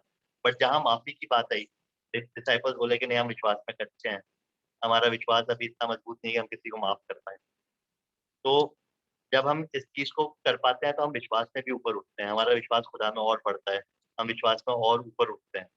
और जब हम विश्वास में ऊपर उठ पाते हैं, जब खुदा की संगति में आते हैं, तो ये चीज अपने आप होती है, आप अपने आप अंदर से फील करते हो, आपको अंदर से अर्ज होती है। मुझे दूसरे लोगों का नहीं पता, बट मेरे को था जब मैं इन चीजों में आया। मैं आपको बताता हूँ, जब मैं इन चीजों में आया, मैं जिस जिस लोगों से बात नहीं करता था, मैंने उनसे बातें करनी चालू करी, मैंने उनको फोन करना चालू करा। बहुत सी बार तो मैंने उन लोगों से फोन करके उनसे माफी मांगी कि मैंने आप लोगों के लिए ऐसा ऐसा कहा है। और आप चाहें तो आप मेरे से पर्सनल कांटेक्ट कर सकते हैं, मैं आपको बता भी सकता हूँ उन लोगों के नाम, और आप उन लोगों के जाके पूछ सकते हैं कि मोनी ने ऐसा किया था। मैं अपनी पढ़ाई नहीं कर रहा इस चीज में, बट मैं किसी और को जज नहीं करूंगा, इसलिए सारे एग्जाम्पल्स मैं अपने ऊपर लेके बोल रहा हूँ। बहुत से आप फॉरगिवनेस के ऊपर, माफी के ऊपर बहुत सारे रेफरेंसेस हैं, अगर मैं लिखने बैठता तो बहुत सारे रहते, तो ये कुछ रेफरेंसेस मैंने वहां से लिए थे। अच्छा, सबसे मजे की बात आपको मैं बताता हूँ, हम किसी को माफ नहीं कर पाते क्योंकि हमें तो, और आप ये देखिए कि हमें तो खुद को माफी मिली है। लूका 23 उसके 34वां आयत में लिखा है, तब यीशु ने कहा, हे पिता, इन्हें क्षमा कर क्योंकि ये जानते नहीं कि ये क्या कर रहे हैं। तो सबसे अमेजिंग चीज तो आप ये देखिए कि हम किसी को माफ क्यों, हम वो लोग हैं जो किसी को माफ नहीं कर पाते जिनको खुद को यीशु मसीह ने माफ किया है। तो अगर यीशु मसीह ने हमें माफ कर दिया तो हम कैसे किसी को माफ नहीं कर पा रहे हैं? हम हर जगह जब बात करते हैं कि हमें यीशु मसीह की तरह बनना चाहिए, हमें वचन पे चलना चाहिए, तो यीशु मसीह ने भी तो माफ किया था। यीशु मसीह ने भी तो पूरी कायनात को माफ कर दिया था जब वो क्रूस पे चढ़ाए गए थे। रोमन सैनिक्स ने उनके साथ इतना बुरा बुरा किया, सारी चीजें मैंने आपको बताई, कितना बुरा हाल कर दिया था। मतलब एक जगह मैं पढ़ रहा था कि वहां ऐसा लिखा था कि जब उनको क्रूस से उतार के उनको जब ग्रेव में ले जाया जा रहा था, तो उनकी बॉडी के ऐसे हाल थे कि कोई उनको देख के कह नहीं सकता था कि ये इंसान की बॉडी, इतने बुरे हाल हो गए थे। हमने कोड़ों के बारे में पढ़ा है, कोड़े इतने खतरनाक हुआ करते थे कि जब वो पीठ पे पड़ा करते थे तो खून तो निकलता था, मांस का मांस निकाल के ले आते थे। उस यीशु मसीह की दाढ़ी नोच दी गई, मुंह पे थूक दिया गया, नंगा कर दिया गया। हम क्रॉस पे देखते हैं कई बार तो कपड़ा बंधा हुआ है, उनके हर जगह कपड़ा बंधा हुआ है, बट असली में वो बिल्कुल नेकेड थे, उनके शरीर पे एक कपड़ा नहीं था, बिल्कुल नंगे थे। तो इंसानों ने ऐसा ऐसा उनके साथ व्यवहार करा, फिर भी उन्होंने हर एक इंसान को माफ कर दिया। तो हमें यही चीज उनसे सीखनी चाहिए कि हम भी उन सबको माफ करें। हम हर एक इंसान को, हम जिससे नाराज हैं, हम उन सबको माफ करें। अब आगे हम आगे देखते हैं कि बाइबल हमें लव वन अनदर, एक दूसरे से प्यार करें। Now let's see what Bible से about love one another. Bible हमें क्या सिखाती है कि एक दूसरे से प्यार करें, एक दूसरे को माफ करें और उससे प्यार करें। बाइबल इस बारे में क्या बोलती है? यहाँ पे लिखा है मत्ती 22 उसका 36 से 39 आयत, जहाँ पे लिखा है, हे गुरु, व्यवस्था में कौन सी आज्ञा बड़ी है? उसने उससे कहा, तू परमेश्वर अपने प्रभु से अपने सारे मन और अपने सारे प्राण और अपनी सारी बुद्धि के साथ प्रेम रख। एक ही आज्ञा बताई गई। 38वां आयत क्या बोलती है? बहुत अमेजिंग है। बड़ी और मुख्य आज्ञा तो यही है, 39 आयत सॉरी, और उसी के समान ये दूसरी आज्ञा, मतलब उसी के समान दो आज्ञा है, बट दोनों इक्वल दर्जे की बताई गई है यीशु मसीह ने।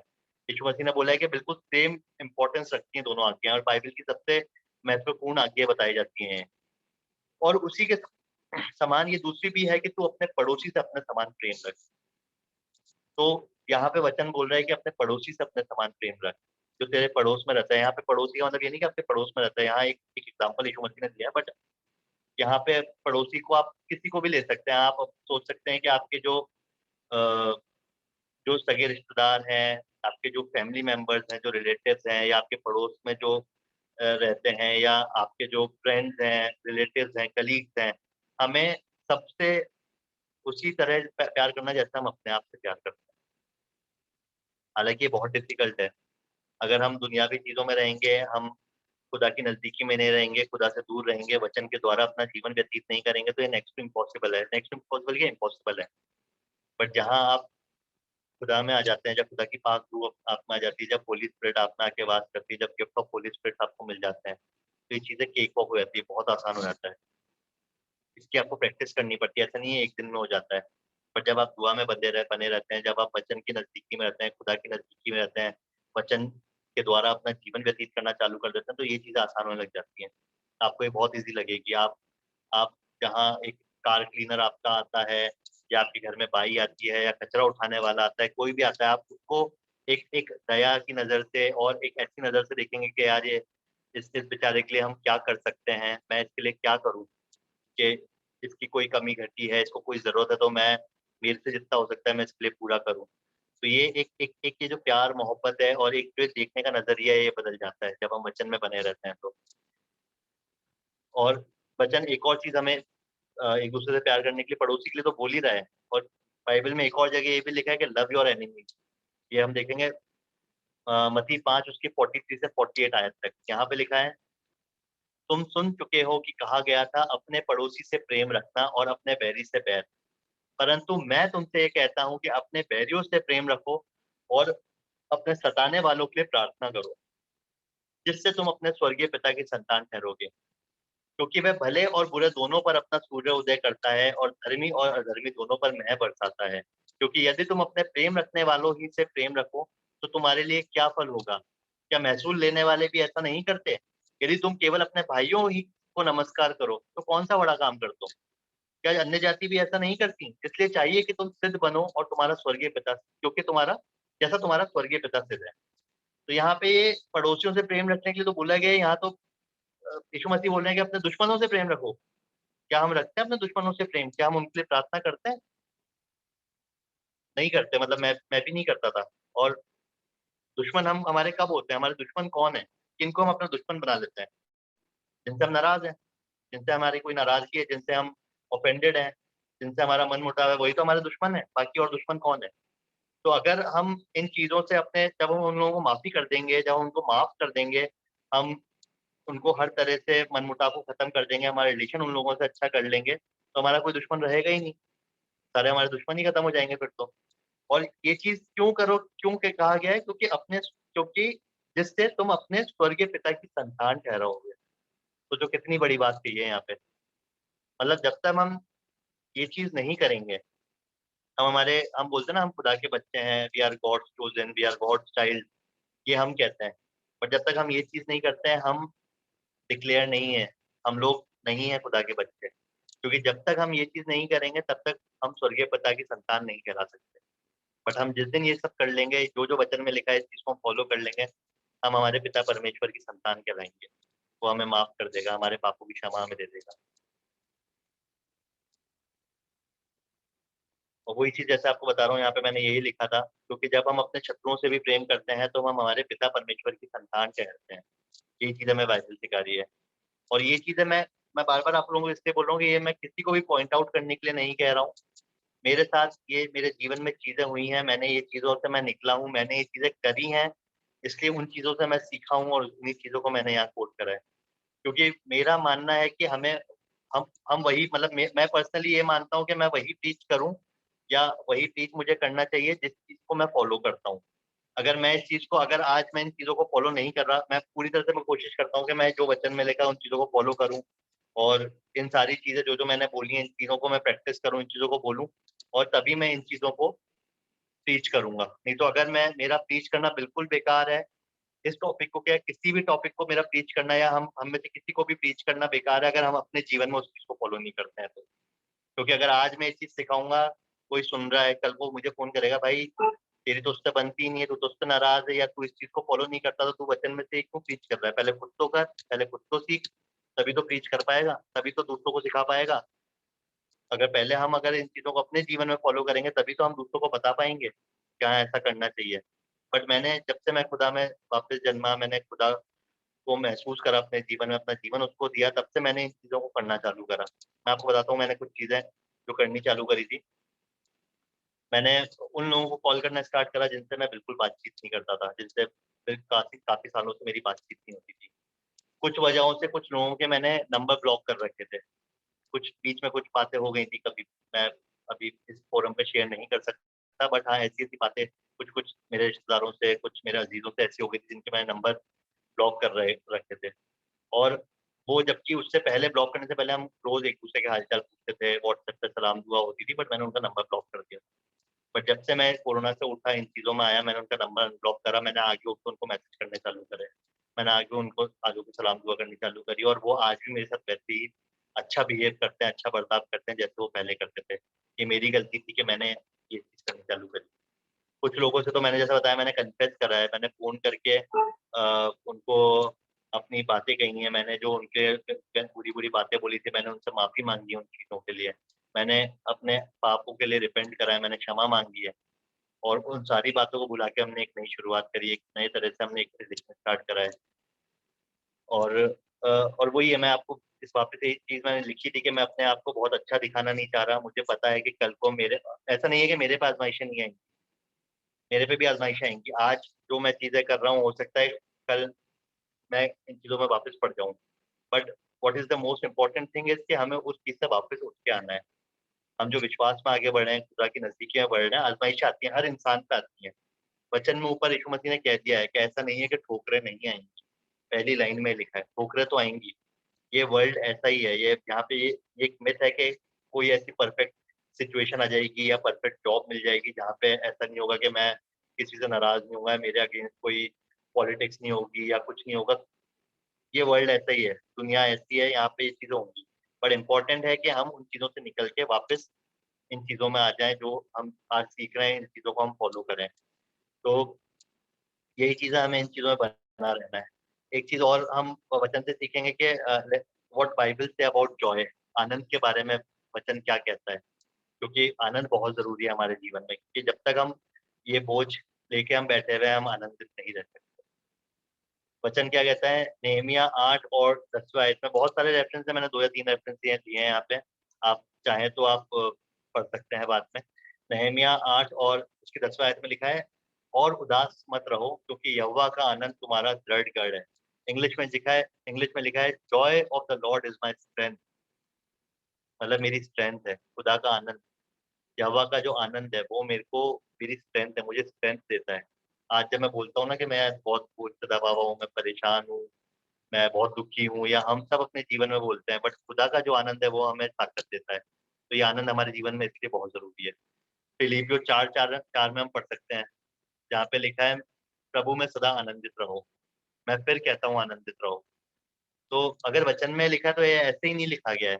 ये बहुत डीप डीप मीनिंग है इनके। यहाँ तो बोल रहा है, यहाँ ये नहीं कह रहा है कि प्रभु में आनंदित रहो, यहाँ लिखा है प्रभु में सदा आनंदित रहो। सदा मतलब फॉरएवर। अगर अब फॉरएवर, अगर मैं बचपन से लेकर और मैं जब तक मेरी आखिरी सांसें चलेंगी, तो ऐसा तो है नहीं कि मेरे या आपके लिए लाइफ में या मेरी लाइफ में बहुत चीज़ें बिल्कुल नॉर्मल रहेंगी। हमेशा उतार-चढ़ाव आएँगे, कभी हमारे घर में किसी की डेथ हो जाएगी, या कभी मेरी नौकरी में कुछ प्रॉब्लम आ जाएँगी, या मेरे घर में तकलीफ आ जाएँगी, मुझे फाइनेंशियल क्राइसिस आ जाएँगे, या किसी रिश्तेदार से मनमुटाव हो जाएगा, या कोई घर में लड़ाई हो जाएगी। मतलब हम सब जानते हैं क्या-क्या परेशानियाँ हम पे आती हैं। हम जब इस दुनिया में रहते हैं तो किन-किन परेशानियों से निकलते हैं। बट वचन कह रहा है कि प्रभु में सदा आनंदित रहो। तो ऐसे कैसे हम सदा आनंदित रह सकते हैं? हम हमारी अक्ल, हमारी बुद्धि से तो नहीं रह सकते। हम होली स्पिरिट के गाइडेंस से रह सकते हैं। जो फ्रूट्स ऑफ होली स्पिरिट हमें मिलते हैं जब हम खुदा में आ जाते हैं, खुदा को अपना प्रभु ग्रहण कर लेते हैं, यीशु मसीह को अपना प्रभु कह देते हैं, अपना जीवन जब उसको दे देते हैं, तब ये चीज़ें पॉसिबल है। तब हम सदा आनंदित रह सकते हैं। भले ही कितनी भी मुश्किल आ जाए, कितने भी तूफान हमारे जीवन में आ जाए। हम वचन में, अभी एकदम से मेरे को एक चीज़ याद आई, वचन में जब हम देखते हैं कि यीशु मसीह बोट में बैठ के जा रहे थे और एक तूफान आ गया, और सारे चेले परेशान हो गए और बोल रहे हैं कि हे प्रभु, हे रब्बी, रब्बी बोला करते थे यीशु मसीह को के चेले के, हे रब्बी हमें बचा कि हम नाश हुए जाते हैं। वचन में एग्जैक्ट ये चीज लिखी है। और हम वहां पे क्या देखा है, वहां पे देखा है यीशु मसीह सो रहे हैं। यीशु मसीह कैसे सो रहे थे? इतना तूफान आ रहा है, बोट हिल रही है और इतना भयंकर तूफान आ रहा है, और आज हम सो सकते हैं या कोई कोई भी इंसान सो सकता है? पॉसिबल ही नहीं है। बट यीशु मसीह सो रहे थे क्योंकि वो आनंदित रहते थे। उनके जीवन में वो एक आनंद और एक पीस था। कितना भी बड़ा तूफान आ गया उनको कोई फर्क नहीं पड़ा, वो अपनी गहरी नींद में सो रहे थे। उनको उठाया गया बकायदा, तब जाके वो उठे।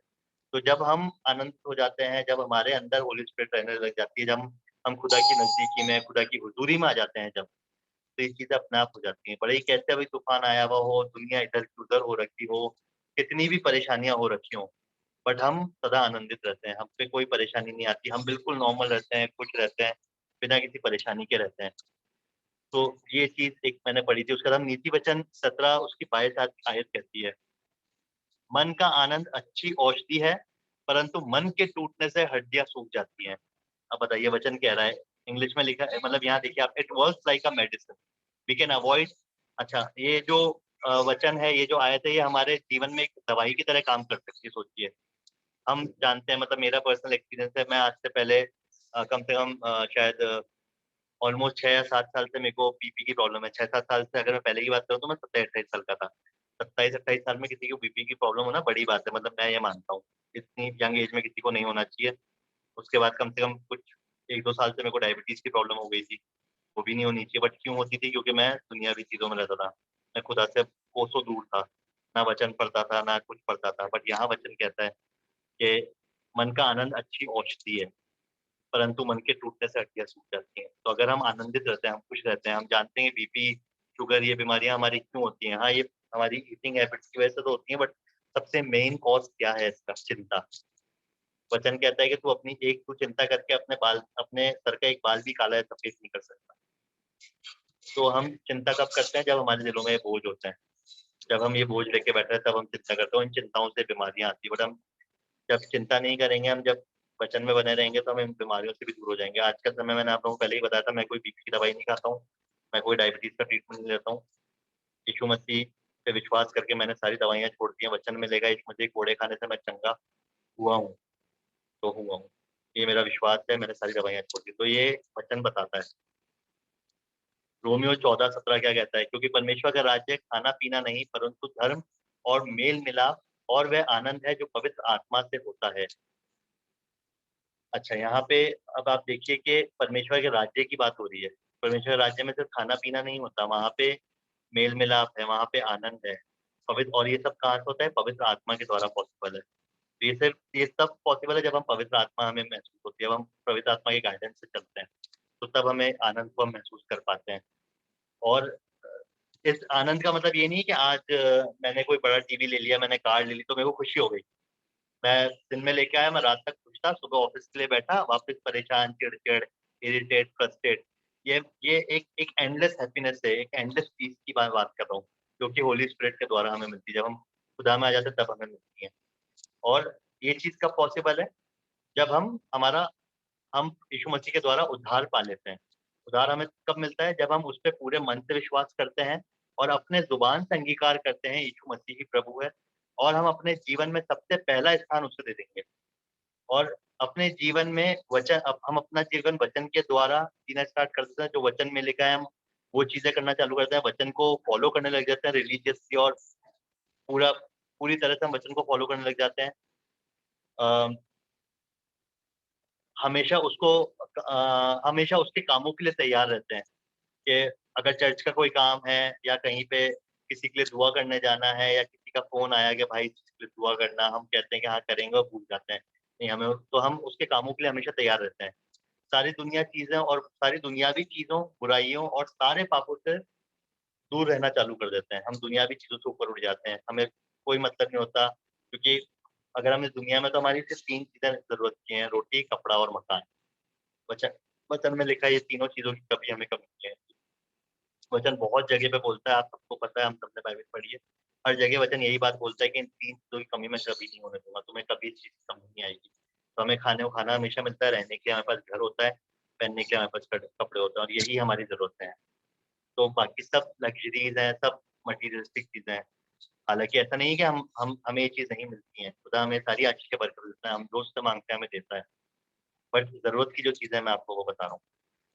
और ये सब हम कैसे ये सब हम होली स्पिरिट के गाइडेंस के द्वारा कर पाते हैं, क्योंकि वो हमें गाइड करता है। क्योंकि यीशु मसीह जब ऊपर उठा लिए गए थे तो जाने से पहले वो अपने चेलों से कह के गए थे कि मेरे जाने के बाद मैं एक सहायक भेजूंगा और वह तुम्हारी मदद करेगा, और वो सहायक होली स्पिरिट ही है। और जो उसके हम गलातियों 5 और उसकी 22 में ऐसा पढ़ते हैं कि जब होली स्पिरिट यीशु मसीह उठा लिए गए, यीशु मसीह जब उठा लिए गए तो होली स्पिरिट उसकी कुछ 50वें दिन 40-50 डेज, कुछ मेरे को एग्जैक्ट याद नहीं था, होली स्पिरिट आई थी। तो और जब होली स्पिरिट की प्रेजेंस आप महसूस कर लेते हैं, जब आप होली स्पिरिट आप में आ जाती है, जब आप होली स्पिरिट के द्वारा अपना जीवन व्यतीत करने लगाते हैं उसके गाइडेंस के द्वारा, तो आपको कुछ फ्रूट्स ऑफ होली स्पिरिट आपको वो देता है। वो क्या है? गलातियों 5 और 22 में हम पढ़ पाते हैं। पर आत्मा का फल प्रेम, प्रेम हमने लव की बात करी, आनंद, जॉय हमने बात करी, शांति, पीस की हमने बात करी, धीरज, पेशेंस हम पे आ जाता है, कृपा, हम कृपालु हो जाते हैं, हम हमारे में भलाई की आत्मा आ जाती है, हम विश्वास करते हैं, हम खुदा पे विश्वास में और ऊपर बढ़ जाते हैं, हर चीज हम खुदा पे विश्वास होकर करने लग जाते हैं। हर चीज करने से पहले हम दुआ में खुदा को याद करते हैं, दुआ सबसे पहले खुदा को रखने लग जाते हैं, नम्रता हमारे अंदर आ जाती है, संयम, पेशेंस हमारे अंदर आता है। तो ये सारे हमें गिफ्ट ऑफ होली स्पिरिट मिलते हैं।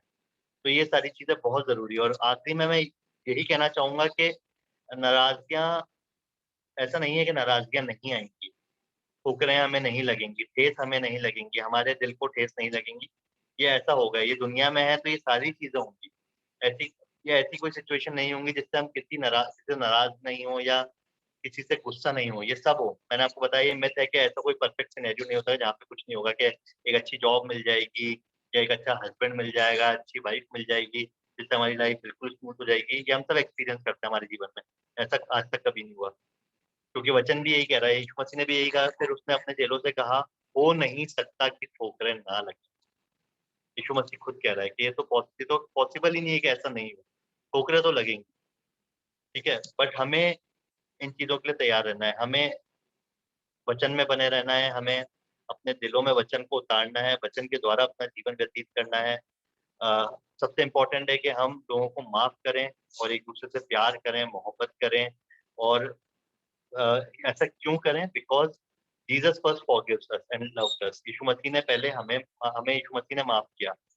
बस जो हमने अभी वचन पढ़ा, यीशु मसीह ने हमें माफ करा, उसने हमसे, वचन में एक जगह लिखा है कि हम उससे प्रेम नहीं कर पहले प्रेम नहीं किया उसने हमसे, मेरे को एग्जैक्ट याद नहीं है, मुझे माफ करना वो वर्ड्स, बट उसने पहले हमसे प्रेम किया, ऐसा वचन में लिखा है। तो जरूरी है कि हम एक दूसरे को माफ करें, उनकी कमी घटियों को एक्सेप्ट करें, क्योंकि कोई भी परफेक्ट नहीं है। एक पाक मेमना यीशु मसीह जो इस दुनिया में आया था मनुष्य बन के, वो ही एक सिद्ध और एक परफेक्ट ह्यूमन बीइंग, एक परफेक्ट मैन था। मतलब उसके अलावा और कोई इस दुनिया में परफेक्ट नहीं है। हम सब में कमी घटियां हैं, मुझ में है, हम सब में है, बट जरूरी है कि हम एक दूसरे की गलतियों को माफ करें और प्यार करें। और ऐसा नहीं है कि हम नहीं कर सकते, हम लोग जो यीशु मसीह ने प्यार करा है ना, गॉड लाइक लव हम सबके अंदर वो है। वचन कहता है, मैं आपको बता सकता हूँ वचन से, गॉड लाइक लव हमारे अंदर है, हमारे दिलों में है। रोमियो 5:5 में आप पढ़ सकते हैं। और आशा से लज्जा नहीं हो और आशा से लज्जा नहीं होती, क्योंकि पवित्र आत्मा जो हमें दिया गया है उसके द्वारा परमेश्वर का प्रेम हमारे मन में डाला गया है। वचन साफ कह रहा है, क्योंकि पवित्र आत्मा जो हमें दिया गया है, जब हम पवित्र आत्मा हमारे अंदर आ जाती है, पवित्र आत्मा हमारे अंदर रहती है जब, तो जब पवित्र आत्मा हमारे अंदर आती है तो पवित्र आत्मा परमेश्वर का प्रेम भी हमारे दिल में लेके आती है। और हर एक चीज जब हम यीशु मसीह हमारे में बात करता है, पवित्र आत्मा हमारे में जब बात करता है, क्योंकि मैं एक चीज बताना चाहूंगा, ये बहुत इंपॉर्टेंट है। मैं अभी इस चीज को अभी थोड़े दिन पहले ही मैंने सीखी है चीज। होली स्पिरिट, मुझे नहीं पता कितने लोग इस चीज से एग्री करेंगे नहीं करेंगे, बट होली स्पिरिट दो तरह से काम करती है, Holi spirit in you and Holi spirit upon you. Holi spirit in you का मतलब है कि वो हमारे लिए होती है, कि जिससे हम यीशु मसीह ने जैसा जीवन जिया है, हम पूरी तरह से कोशिश करें, होली स्पिरिट गाइड करेगी और हम वैसा जीवन जी पाएंगे। होली स्पिरिट अपॉन यू का मतलब है वो आपके लिए नहीं, वो दूसरों के लिए होती है। क्योंकि आज से पहले जब यीशु मसीह इस दुनिया में थे, तो जब यीशु मसीह थे तो उन्होंने सारे मिरेकल्स करे, जब तक वो खुद से सबने मिरेकल्स करा। अब हम जब आज देखते थे टीचर्स हैं, इतने पास्टर्स हैं जो हील कर पाते हैं, जो इतने बड़े बड़े मिरेकल्स कर पाते हैं, हम इतनी गवाहियां देखते हैं, मुर्दों में से लोग जिंदा हो जाते हैं, अंधे देखने लग जाते हैं, मिरेकल्स आज भी होते हैं, सारे वो मिरेकल्स जो यीशु मसीह जब थे तब वो करता है, आज भी होता है, बट वो क्यों हो पाता है? क्योंकि हमारे जो शरीर है, हमारा शरीर वेसल है जिसमें यीशु मसीह वास करता है। क्योंकि यीशु मसीह डायरेक्ट तो आ नहीं सकते, आके खुद तो वो करेंगे नहीं, तो वो इंसानों के द्वारा ये काम करवाते हैं। हम जब देखते हैं जितने बड़े प्रीचर्स हैं, जितने बड़े पास्टर्स हैं जो काम कर पा रहे हैं, इसलिए कर पाते हैं कि यीशु मसीह उनमें आता है, होली स्पिरिट उनमें आती है और उनको एक सामर्थ्य मिलती है, उस सामर्थ्य के द्वारा वो सब कर पाता है।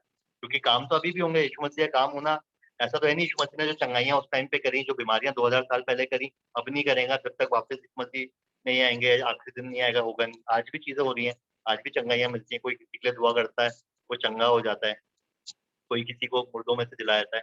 तो क्यों होती है? यीशु मसीह आज भी काम करता है, बस वो हमारे द्वारा काम करता है।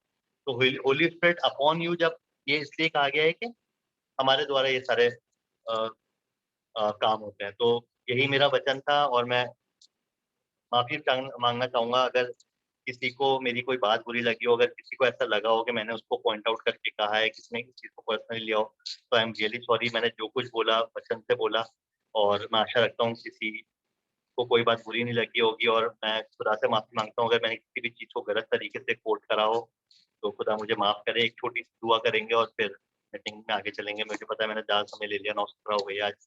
मैं माफी चाहूंगा इस चीज के लिए। धन्यवाद धन्यवाद धन्यवाद धन्यवाद प्रभु जी, धन्यवाद देता हूँ खुदा इस सुंदर वचन के लिए प्रभु जी, जो आपने मेरे मन में डाला प्रभु। धन्यवाद देता हूँ प्रभु जी कि प्रभु जी मैंने जब ये वचन बांटा प्रभु जी और लोगों ने सुना, खुदा आपसे विनती करता हूँ प्रभु जी, जितने भी लोगों ने सुना प्रभु जी, उन्हें प्रभु जी हर एक इंसान इस वचन को अपने जीवन में फॉलो करने वाला होते प्रभु जी। अपने दिलों को, अपने परखों को, मैं अपने दिलों को, अपने मन को परखूं और जांचूं खुदा कि हमारे दिल में क्या कमी घटियां हैं, हमारे मन में क्या कमी घटियां हैं, हमसे जाने अनजाने में क्या पाप होते हैं खुदा। क्या हम अभी तक किसी को लेके नाराज हैं प्रभु, किसी बात को लेके नाराज है खुदा। उन्होंने प्रभु जी हमें इतना सामर्थ्य दें। Holy spirit I request you to please guide us, हमें गाइड करें प्रभु। होली स्पिरिट हमें गाइड करें, हमें इतनी ताकत दें, इतना सामर्थ्य दें कि हम उस इंसान को माफ कर सकें। और प्रभु जी माफ, और मैं आपसे विनती करता हूँ प्रभु कि हमें इतनी ताकत और सामर्थ्य खुदा। और प्रभु मैं ये जानता हूँ प्रभु कि माफ करने का मतलब ये नहीं है कि प्रभु मैं माफ करके उस इंसान को मैं माफ कर दूं और मैं अपने मुंह से कह दूं कि हाँ मैंने माफ कर दिया। माफ करने के बाद जैसे हमारा पहला रिश्ता था, पहले जैसे हम एक दूसरे से रिश्ता रखते थे खुदा, हम वापस वैसा रिश्ता रखें। क्योंकि माफ करे बिना भी हम बात नहीं करते, तो माफ करने के बाद भी अगर हम बात नहीं करते हैं तो वो सब इक्वल है खुदा। बट हमें इतना सामर्थ्य, इतना ताकत है कि जितने रिश्ते हमारे बीच में खराब हुए हैं प्रभु, जो लोग एक दूसरे से बात नहीं करते हैं, जो एक दूसरे से नाराज हैं प्रभु, आप उनके दिलों को जांचें, परखें। हमें इतना सामर्थ्य, हमें इतनी अक्ल बुद्धि दें प्रभु कि हम इन चीजों में ऊपर उठने वाले हो सकें और सबसे पहले अपने लोगों को, अपने रिश्तेदारों को माफ करने वाले हो सकें, जिससे कि प्रभु हमारे भी पाप क्षमा हो खुदा। आप हमारे पाप क्षमा करें प्रभु। सारा आदर आपको और महिमा आपको देते हैं खुदा। आपके जयवंत मीठे जलाली नाम को सबसे ऊंचा करते हैं खुदा। इस प्रार्थना को यीशु मसीह नासरी के लहू के बारे में बांधता हूँ और यीशु मसीह नासरी के मीठे मधुर जयवंत और जलाली नाम से मैं मांग लेता हूँ। आमीन। Thank you Lord, thank you father, thank you Holi spirit, thank you. सबको जय मसीह की, प्रेज द लॉर्ड। जय मसीह की, praise the Lord. Thank you बाबा इतने अच्छे वर्ड ऑफ गॉड के लिए, इतना अच्छे सरमन के लिए। मैं अब इस मीटिंग को आगे बढ़ाते हैं।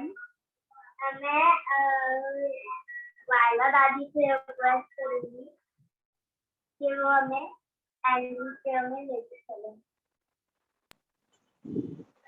सबको जय मसीह की। आवाज सही आ रही है बेटा? जी हाँ, हम अपने सिरों को झुकाएंगे और दुआ में चलेंगे।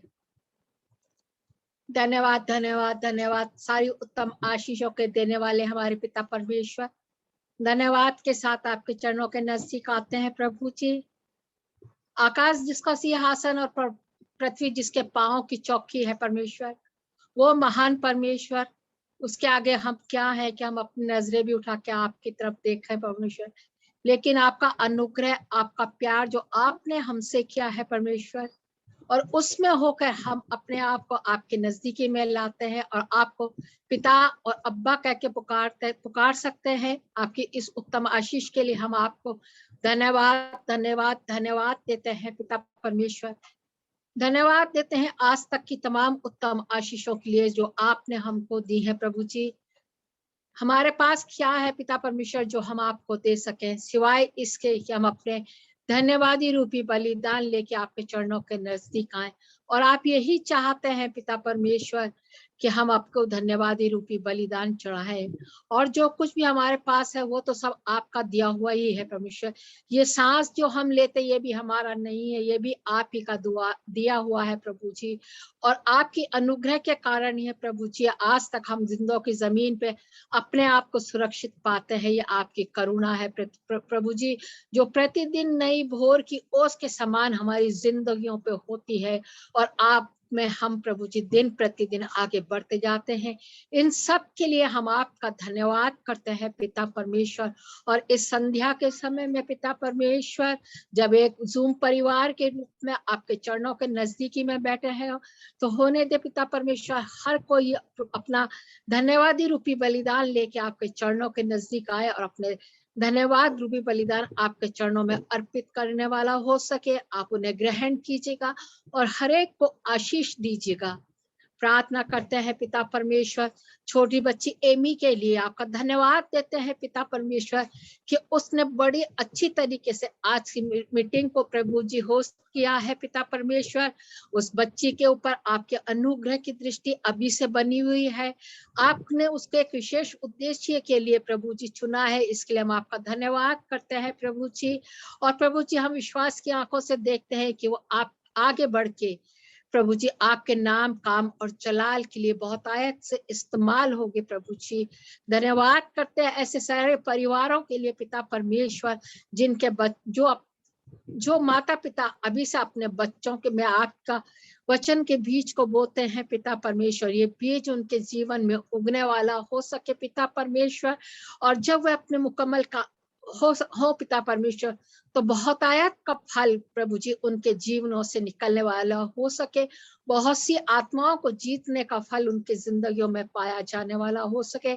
ऐसी प्रार्थना प्रभु जी उन सब मासूमों के लिए करते हैं जो इन दिनों में दिन प्रतिदिन आप में होके प्रभु जी आगे बढ़ रहे हैं। और अपने प्रभु जी उन परिवारों के लिए भी जो उनके लिए ऐसा माहौल उत्पन्न करते हैं पिता परमेश्वर कि ये अपने बच्चे आपकी नजदीकी में बढ़ने वाले हो सके पिता परमेश्वर।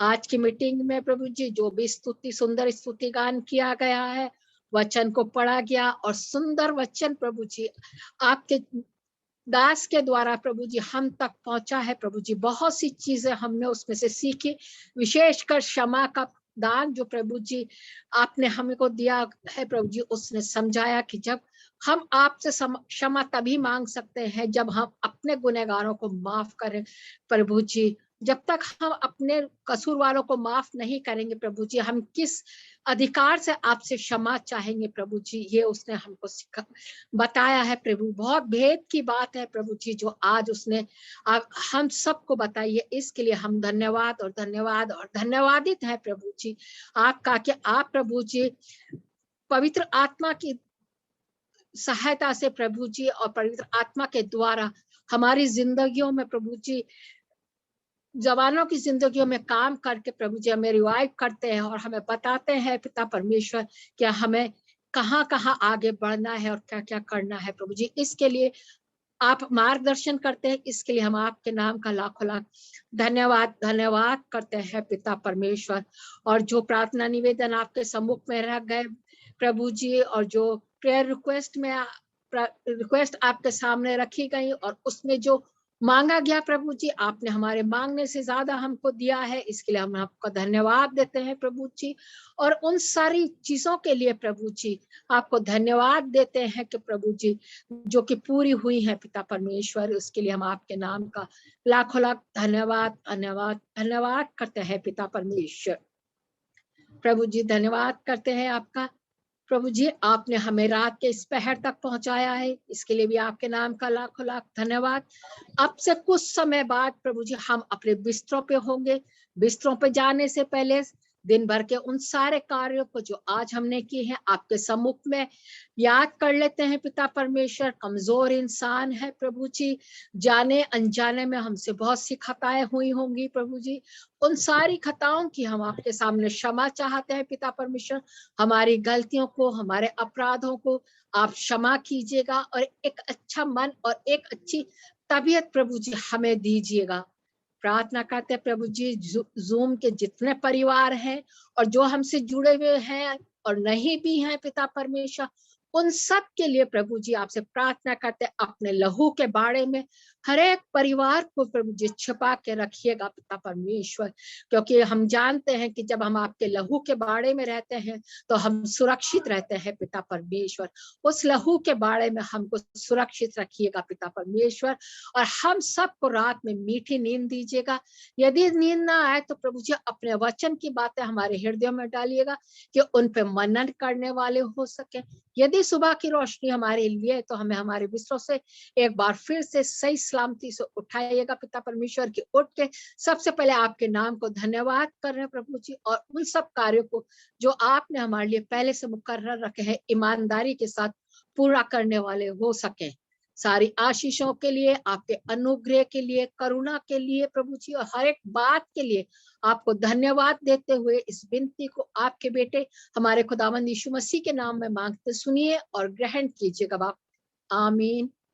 आए हमारे बाप, तू जो आसमान पर है, तेरा नाम पाक माना जाए, तेरी बादशाह आए, तेरी मर्जी जैसे आसमान पे पूरी होती है जमीन पर भी पूरी हो। हमारे रोज की रोटी आज हमें बख्श दे, जिस पर हम अपने कसूरवारों को माफ करते, तू भी हमारे कसूरों को माफ कर। हमें आजमाइश में ना पड़ने दे, बल्कि बुराई से बचा, क्योंकि बादशाह, कुदरत और चला हमेशा तेरे ही है। आमीन आमीन फिर आमीन।